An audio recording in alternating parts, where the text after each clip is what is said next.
Olá, está começando agora mais uma edição do 2022, o Brasil que queremos. No programa de hoje nós vamos falar de uma ciência relativamente nova, com pouco menos de 50 anos, mas que hoje é uma das que mais evolui no mundo. Estamos falando da engenharia genética, que realiza experimentos que trazem resultados surpreendentes sobre a vida. Através dela, é possível manipular o DNA, recombinar genes e criar novas formas de vida. E quem vai falar sobre esse assunto é o engenheiro agrônomo Luiz Antônio Barreto de Castro, quem teve um papel fundamental no desenvolvimento do Programa Nacional de Pesquisa em Biotecnologia, da Empresa Brasileira de Pesquisa Agropecuária, que foi lançado em 1986. Graças ao trabalho dele, hoje a Embrapa é destaque em engenharia molecular de plantas. No bate-papo que você vai ver a seguir, Barreto de Castro também fala dos entraves na pauta de ciência e tecnologia. Ele chama a atenção para a necessidade de uma cultura no Brasil voltada para o estabelecimento de uma articulação maior entre setor público e privado e defende a criação de cursos de mestrados profissionais que têm o objetivo de incentivar o aluno que faz iniciação científica a abrir sua própria empresa com base tecnológica. Dentro do movimento 2022, o Brasil que queremos, vamos ter o prazer hoje de conversar com o Dr. Luiz Antônio Barreto de Castro, conhecido também como Luiz ABC. O nosso convidado é agrônomo com doutorado em Fisiologia de Plantas pela Universidade da Califórnia em Davis. Ele implantou na Embrapa o Centro Nacional de Pesquisa de Recursos Genéticos e Biotecnologia, o Senargem. Durante a década de 90, foi o secretário executivo do PADCT, que era o Programa de Apoio ao Desenvolvimento Científico e Tecnológico. E foi também, por muitos anos, secretário de Políticas e Programas do Ministério de Ciência, Tecnologia e Inovação. Ele foi uma figura importante para a implantação da Rede Nordeste de Biotecnologia, o RENORBio, também o CONCERRADO, que é a Rede de Cooperação em Ciência e Tecnologia para o Uso Sustentável do Cerrado, e também participou da implantação da Rede Bionorte, que é a Rede de Biodiversidade e Biotecnologia da Amazônia Legal.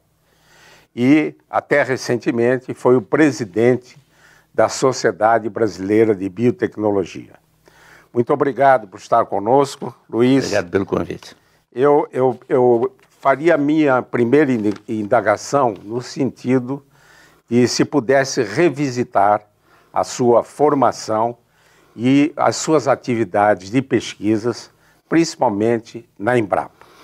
Isaac, eu agradeço o convite e eu acho o seguinte, eu tive muita sorte de ter ido a bons colégios, Colégio São Bento, Colégio Andrews, e eu dei sorte também pelo fato de quando eu fui para a Universidade Rural do Rio de Janeiro, em 59, o Watson e o Crick tinham feito o código genético em 54, eu fui em 59.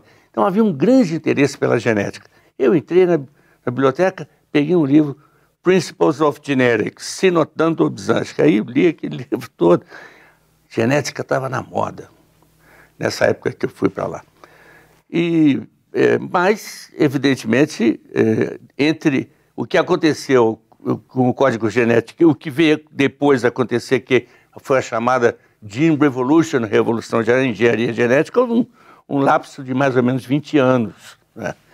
Bom, eu, então, fiz um mestrado primeiro em agronomia, numa universidade, até certo ponto, modesta, nos Estados Unidos, naquele tempo se fazia mestrado nos Estados Unidos. Depois eu fui para a Califórnia fazer o doutorado, como você disse, e aí, mais uma vez, eu dei sorte, porque a engenharia genética estava começando exatamente na década de 70, né? Quando foi feita a expressão de Escherichia coli de insulina. E Então, a engenharia genética se transformou no que depois se denomina a Gene Revolution, e eu tive a oportunidade de, voltando para o Brasil, ser convidado pela Embrapa para organizar a engenharia genética na Embrapa, na área de agricultura. A biotecnologia não existia nem como um termo naquela época, porque quando eu vim em 1980 para a Embrapa, nenhuma planta tinha sido geneticamente modificada. Mas eu sabia que isso ia acontecer. Aconteceu com bactéria, depois aconteceu com levedura, vai acontecer com planta, acontecer com animal, com gente, enfim. Então, eu, a partir de 80, trabalhei seguramente uns 20 anos e fiz uma escolha importante. Eu trouxe para trabalhar conosco o Marc Montagu, que pode ser até um Nobel, vamos dizer, próximo. E o Marc Montagu foi importante na formação das pessoas que estavam no Senagem, porque não havia um grande interesse pela área de biologia molecular de plantas. A maior parte da biologia molecular se fazia com chagas, com doenças importantes, que são doenças até hoje críticas, mas biologia molecular de planta era um vazio muito grande. Mas era exatamente o que o Montagu fazia na Bélgica, e então a gente começou a mandar as pessoas para lá, elas foram voltando, e hoje as pessoas no Senagem, elas sabem fazer engenharia genética de plantas muito bem. Então elas não só sabem fazer bem, como elas acompanham o que está acontecendo na fronteira, por exemplo. Francisco Aragão fez agora um feijão recente, é um mosaico dourado, chama mosaico dourado do feijão, usando RNAi, que é uma técnica que deu um prêmio Nobel recentemente no mundo. Então, eu fico feliz de ter tido essa oportunidade de trabalhar no Senagem por esse período, depois de seguir esse caminho de fazer gestão no Ministério da Ciência e Tecnologia. 20 anos, 22 anos eu tive na Embrapa. Você poderia, Luiz, dizer para nós a sua atuação na implantação do Renorbio, do Concerrado, sim, e também na Rede Bionorte? Isso já faz parte, como a gente chegou a considerar, da participação que eu tive como gestor do Ministério da Ciência e Tecnologia. Mas quando eu comecei o Renorbio, eu não era secretário, nessa época eu não era secretário. Na verdade, eu era chefe do Centro Nacional de Recursos Genéticos, chefe do Senagem. Eu fui chefe do Senagem durante 6 anos. E o Nordeste tinha um grande interesse em fazer alguma coisa que fosse assim uma coisa de porte para avançar cientificamente. E eu tinha estado na Califórnia e convivi com um sistema chamado Graduate Group. Você na Califórnia, em Davis, você quer fazer no seu currículo uma disciplina que só tem em San Diego? Você vai, faz a disciplina e ela entra no seu... Então isso é uma coisa que me despertou o interesse em criar uma coisa semelhante no Brasil. Por quê? Porque o Nordeste, as instituições isoladamente não têm massa crítica. Elas isoladamente elas não têm como realmente produzir grandes projetos. Então a nossa proposta de criar o Renorbio foi copiando o que eu vi na Califórnia na década de 70, e mais incrível, na década de 70 não tinha internet. Quer dizer, quando a gente foi fazer isso no Nordeste, ficou muito mais fácil, porque já tem internet, etc. O melhor que tinha na Califórnia era um negócio chamado Toll Line, que você ligava no telefone para qualquer lugar da Califórnia, para a universidade e tal. Bom, então, a minha intenção com o Renorbio foi fazer com que a massa crítica se agregasse mais no Nordeste. 40 instituições foram envolvidas inicialmente, 40 instituições. E quando levamos isso na CAPES foi uma grande confusão, porque não tinha acontecido uma proposta dessa natureza. Mas as grandes regiões brasileiras, você falou no Cerrado, na verdade, o Centro-Oeste todo, né? O Norte, também não tem massa crítica. Então, o modelo que nós usamos para o Renorbio, depois, ele funcionando, a CAPES entendeu o processo e o Renorbio funciona até hoje, eu nem tenho mais participação do Renorbio, e essas outras 2 redes surgiram posteriormente, sendo que uma vai muito melhor que a outra, embora a outra não esteja ruim E eu estou aqui no Centro-Oeste, não posso falar muito mal da rede Centro-Oeste, ou a rede Concerrado. A Amazônia, que está na mão do Espartaco, está indo muito melhor, na minha opinião. Mas eu acho que a rede Centro-Oeste também é importante. E havia essa discussão se devia ser Concerrado, Centro-Oeste, uma ou duas redes, mas nós, Centro-Oeste, porque na verdade o Centro-Oeste tem mais do que o Cerrado. Então por isso é que a gente resolveu adotar. O Centro-Oeste está precisando de uma liderança, na minha opinião, hoje. Na sua opinião, esse sistema de rede, de formação de pessoal e colaboração em pesquisa, poderia ser usado para outras áreas de conhecimento? Não tem a menor dúvida. E mais do que isso, hoje, nós, quando a gente esteve discutindo recentemente, por sua iniciativa, a pós-graduação, a gente se deu conta que o número de redes no Brasil é muito pequeno. Mas as redes não podem ser só geográficas. No nosso caso, nós não temos mais para onde ir do ponto de vista geográfico. Por exemplo, Norte, Nordeste, Centro-Oeste, talvez numa no Sul, Sudeste não precisa, mas as redes temáticas são importantes. Porque, por exemplo, se você quer discutir a questão do Zika vírus, você tem que ter 10, 20, 30 instituições lidando com isso. E aí tanto faz onde elas vão estar situadas, se são só numa região ou em várias regiões. Não pode deixar o Pernambuco isolado lá tentando resolver um problema que não é só dele. E ele precisa de participação de outros estados, de outras instituições. Então eu não tenho a menor dúvida, e no seminário eu fiz essa sugestão, que a gente fizesse novas redes, e essa é uma primeira grande mudança que tem que acontecer na pós-graduação brasileira. Redes, porque não tem nada contra o PhD, contra o doutorado, mas as redes são mais importantes. Luiz, nós estamos chegando ao final do primeiro bloco, mas eu queria deixar já uma pergunta para o segundo bloco, já que você é uma das pessoas de maior experiência em gestão em ciência e tecnologia, e eu gostaria de ter os seus comentários das políticas boas e ruins que fizemos no passado e como hoje você vê a política de ciência, tecnologia, inovação e fazendo aí um rebate para o futuro. Nós vamos fazer um breve intervalo e voltamos daqui a pouquinho com essa conversa com Luiz Antônio Barreto de Castro.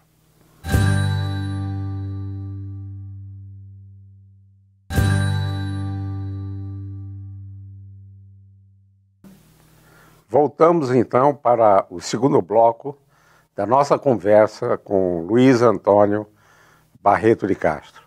No final do primeiro bloco eu deixei uma indagação e pediria a Luiz ABC que pudesse comentar a política científica, tecnológica e de inovação no Brasil. Muito bem, essa é uma área extremamente importante porque realmente a gente tem muita coisa que, na minha opinião, ajustar para que a gente possa fazer uma política que faça sentido. Eu fui convidado para ir para lá pelo Goldenberg, na época do Collor de Mello, e eu fui para ser secretário executivo do PDCT, esse programa que você citou, que foi um programa muito importante, um programa que levou 10 anos, são poucos programas que levam tantos anos. E nós investimos milhões de dólares em todas as áreas, nas principais áreas, inclusive na biotecnologia, mas também na química, na geologia e várias outras. Bom, então eu convivi com todos os presidentes, todos os ministros durante um período longo, porque eu só saí de lá, do MCT, em 2011, de 1899, que eu falei, não me lembro, até 2011, um período longo. Mas de vez em quando eu saía, ia para a Embrapa, voltava, mas em 2011 eu saí. E a conclusão que eu chego agora, depois de tantos anos, em que eu convivi com essa política, é o seguinte, o Brasil não tem uma política estável, ela vive um pouco as mudanças que ocorrem. Chega um novo ministro, um novo presidente, e ele muda, ele quer mudar.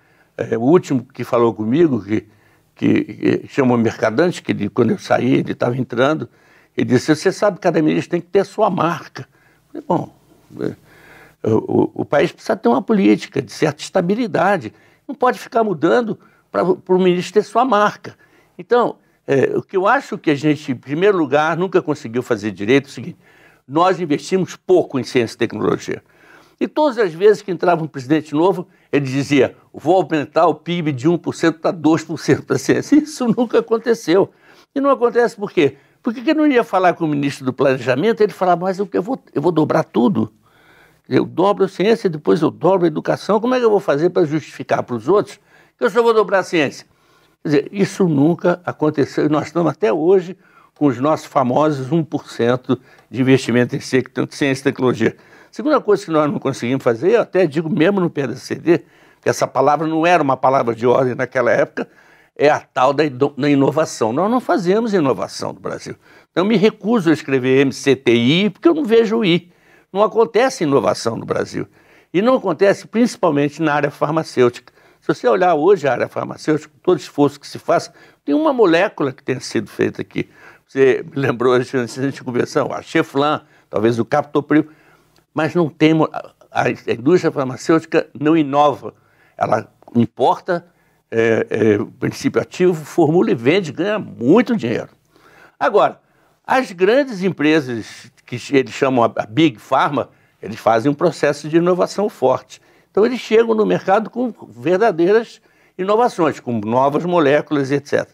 Como é que a gente faz para que essa relação entre o setor público e o setor privado aumente? Você tem um esforço que é feito no setor público, mas essa ciência não sai do setor público e vai para o setor privado. A CAPES me deu uma bolsa agora para trabalhar nessa área, eu estou há 2 anos e meio trabalhando, não é fácil, é muito difícil. Então, nós temos 2 possibilidades, ou a gente mexe um pouco nas universidades, ou a gente mexe nos cursos de pós-graduação. E a nossa proposta, que eu vou discutir, inclusive na CAPES, é que na pós-graduação a gente introduza um mecanismo que não existe lá, que é o que nos Estados Unidos se chama SBIR, Small Business Innovation Research. Eles gastam alguns bilhões, não é muito, para os Estados Unidos gasta 300 bilhões em ciência, nós gastamos 15. E o nosso PIB não é 15 vezes menor, não é? Por que a gente gasta só 15 bilhões e os Estados Unidos gastam 300 bilhões? Tem que gastar mais. Mas gastar mais significa mais do dinheiro do setor federal. Difícil. Por que o setor privado investe mais nos grandes países do mundo e aqui não investe? É porque não existe uma estratégia que faça com essa aproximação dos 2 setores. Eu, nos últimos 5 anos, tenho trabalhado nisso especificamente com uma empresa que eu criei com essa finalidade e é muito difícil, extremamente difícil. Então, o que eu acho é que nós temos que fazer modificações, ajustes na área de pós-graduação para ver, em primeiro lugar, o seguinte, nós temos mestrados demais. E eu até disse para a diretora da CAPES, que estava no seminário que você organizou, não aceita mais mestrado. E se eu disser isso, evidentemente que as pessoas vão me crucificar. Mas procura caminhos em que o mestrado tem uma consequência profissional, cria uma empresa e depois ela, dentro da CAPES mesmo, recebe dinheiro de um SBIR. Em vez de você botar o dinheiro no mestrado, você bota nesse programa SBIR, que não existe no Brasil. Existe na FAPESP, que é um programa muito pequeno, muito modesto, considerando o orçamento da FAPESP, que é grande. É talvez o maior e mais consistente no Brasil nos últimos anos em ciência e tecnologia.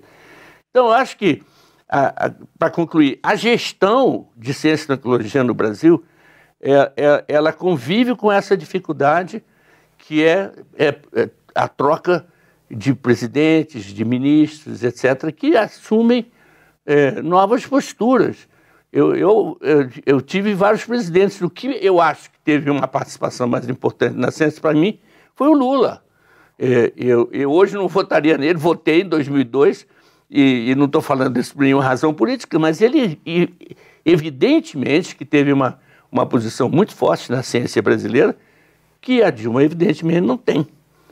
E os anteriores, de Fernando Henrique Cardoso, não conseguiu fazer muito, ele mandava para o Malan as coisas e o Malan engavetava lá e não fazia. Porque o Malan dizia assim, desenvolvimento tecnológico é coisa para país rico, não é coisa para país pobre. Mas isso não é verdade, porque se você vai na agricultura, nós temos um grande sucesso. O Brasil produz 200 milhões de toneladas de grãos, vai produzir 400 milhões de toneladas de grãos, e falta fazer uma coisa importantíssima na agricultura, que é agregar valor aos produtos da agricultura. E isso eu acho que é um assunto que a gente pode ainda discutir, se você tiver interesse em discutir um pouco isso. É muito importante conviver com uma realidade absolutamente importante, que é o que se chama convergência da biologia. Quando a engenharia genética começou, só se fazia engenharia genética com bactéria. Depois passou para levedura. Hoje, você faz em planta qualquer coisa. Você pode expressar genes em plantas. Então, a gente não pode conviver com o mundo na área farmacêutica trabalhando com grandes reatores e com célula humana ou célula CHO, porque nós não temos competência nessa área e não temos dinheiro. E dinheiro do setor privado. Aí criaram agora 2 consórcios aí, só um vai dar certo. É um em que vai haver uma relação da Pfizer com uma empresa privada brasileira. Luiz, não sei se você concorda, mas o que falta no Brasil é fazer um projeto de nação que seja continuado, e isso implica na formação de recursos humanos, principalmente no nível de pós-graduação, e concordo com você que o foco tem que ser o doutorado, no sentido de a gente fazer a expansão de cursos de doutorados de acordo com um planejamento de desenvolvimento social e econômico do país. Concordo plenamente. E mais do que isso, não sei se você tinha terminado a sua visão dessa questão. O que eu acho interessante, que não, evidentemente não está sendo feito, é fazer com que o doutorado... veja, o doutorado no mundo, você sai com um doutorado, ele vai para uma empresa. Aqui os caras saem com doutorado, eles não vão para a empresa, eles vão para uma universidade. O número de pessoas que vai para a empresa é muito pequeno. Então, aqui no nosso caso, modestamente, a gente poderia fazer com que os que terminam com mestrado estabelecessem pequenas empresas de base tecnológica, que recebiam recursos para se desenvolver, para atrair o interesse de outras empresas, para ver se o setor privado começa a investir na área de desenvolvimento tecnológico que nós não fazemos. Não temos vamos dizer, essa lógica funcionando no país. Então, temos que mudar paradigmas. Quer dizer, eu não posso conviver com a Big Pharma fazendo célula CHO em grandes reatores de muitos mil litros, mas eu posso expressar genes em plantas, e as plantas funcionam como biofábricas. E isso a gente sabe fazer. A gente sabe fazer engenharia genética de plantas, mas nós não sabemos expressar genes em outros organismos. A gente sabe trabalhar com grandes reatores para fazer vinho, cerveja e etanol. Mas pode procurar nas indústrias farmacêuticas brasileiras se tem gente trabalhando com grandes reatores para fazer moléculas, seja em bactérias, seja no que for. Então a gente tem que aproveitar a convergência da biologia para fazer essa mudança de paradigma. Você pode expressar gene no leite de caprinos, como países fazem isso. Em Boston tem uma grande instituição fazendo isso. Mas no Brasil, infelizmente, nós não temos. E demora um pouco para a gente adotar as grandes mudanças. Por exemplo, a coisa mais fascinante da biologia, eu vou encerrar muito rapidamente, é que ela todo dia nos surpreende. Depois do RNA, agora veio o CRISPR-Cas9, o gene editing. Você hoje, por esse sistema de gene editing, você muda qualquer coisa. Você pega um gene e transforma aquele gene num gene diferente. E isso é uma coisa que foi descoberta agora. Todo mundo fazendo. Não tem praticamente nenhum laboratório no Brasil fazendo isso. Tem poucos. Eu conversei outro dia com o Francisco Aragão, nós estamos começando. O Eríbio Reg, também nós estamos conversando. E a Synapse, que é uma empresa que vende produtos, disse, não, mas eu tenho vendido para algumas pessoas. Pode ser que CRISPR-Cas9 vai ser uma revolução na engenharia genética mundial. Luiz, se você pudesse dar uns conselhos aos nossos governantes sobre as prioridades dentro do sistema de ciência e tecnologia, quais seriam essas prioridades? Olha, bom, em primeiro lugar é o seguinte, embora eu seja agrônomo, eu acho que a agricultura vai bem. Se tivesse muito dinheiro como presidente da República, já existe um grande esforço na agricultura, inclusive por empresas privadas de porte, que fizeram com que a agricultura crescesse. Fizemos uma lei de semente muito cedo, na década de 60, a indústria de semente é privada, isso estimulou e tal, a agricultura vai bem. Mas a indústria farmacêutica, realmente, nenhum país pode se dar o luxo de não oferecer para o cidadão comum os remédios que ele precisa. E isso, hoje, se você quiser fazer um tratamento de câncer, uma terapia, custa caríssimo e está praticamente só na mão do SUS. Qualquer pessoa que queira fazer um tratamento de câncer, qualquer que seja, tem que ir no SUS. Porque o SUS tem dinheiro, é um programa grande, e ele faz, então, um contrato com quem? Com a Big Pharma. Com as grandes empresas, Pfizer, Upjohn, etc., que não estão no Brasil. Se você vai em São Paulo, todas estão lá. Upjohn do Brasil, Pfizer do Brasil, etc. Mas todos os laboratórios estão no exterior, não estão aqui. Então, na minha opinião, eu acho que o Brasil, o presidente, as pessoas... Talvez o processo de governo que a gente tenha não facilite muito isso. Porque as pessoas não gostam de receber um pacote na mão e continuar. O Lula não. O Lula, quando recebeu, falou, tá ótimo, vou continuar fazendo isso. E fez. E ele foi suficientemente clarividente para entender que era aquilo mesmo. Mas, hoje, se a gente quiser realmente fazer uma proposta para os presidentes, para os dirigentes, nós temos um problema gravíssimo na área da saúde no Brasil. Gravíssimo. Muito grave. E não é só porque a gente não inova, é porque a gente não investe, e é porque a gente não consegue fazer com que o desenvolvimento tecnológico aconteça na área farmacêutica no Brasil. Ele vem todo de fora. A gente compra pronto. Importa, formula e vende. E quem faz isso ganha muito dinheiro. Infelizmente, Luiz, estamos com o tempo já esgotado para a nossa conversa. Queria agradecer e espero que daqui a um tempo, daqui 2 anos, a gente possa conversar e ter esse panorama completamente modificado em favor do Brasil que nós queremos. Obrigado, Isaac, pelo convite e pela expectativa, porque também acho que o Brasil não teria nenhuma dificuldade para fazer coisas que ele hoje não faz e que são importantes para a sociedade. A sociedade, afinal, é quem paga a conta. Né? Chegamos, então, ao final dessa conversa com Luiz ABC e nos encontraremos em uma outra oportunidade.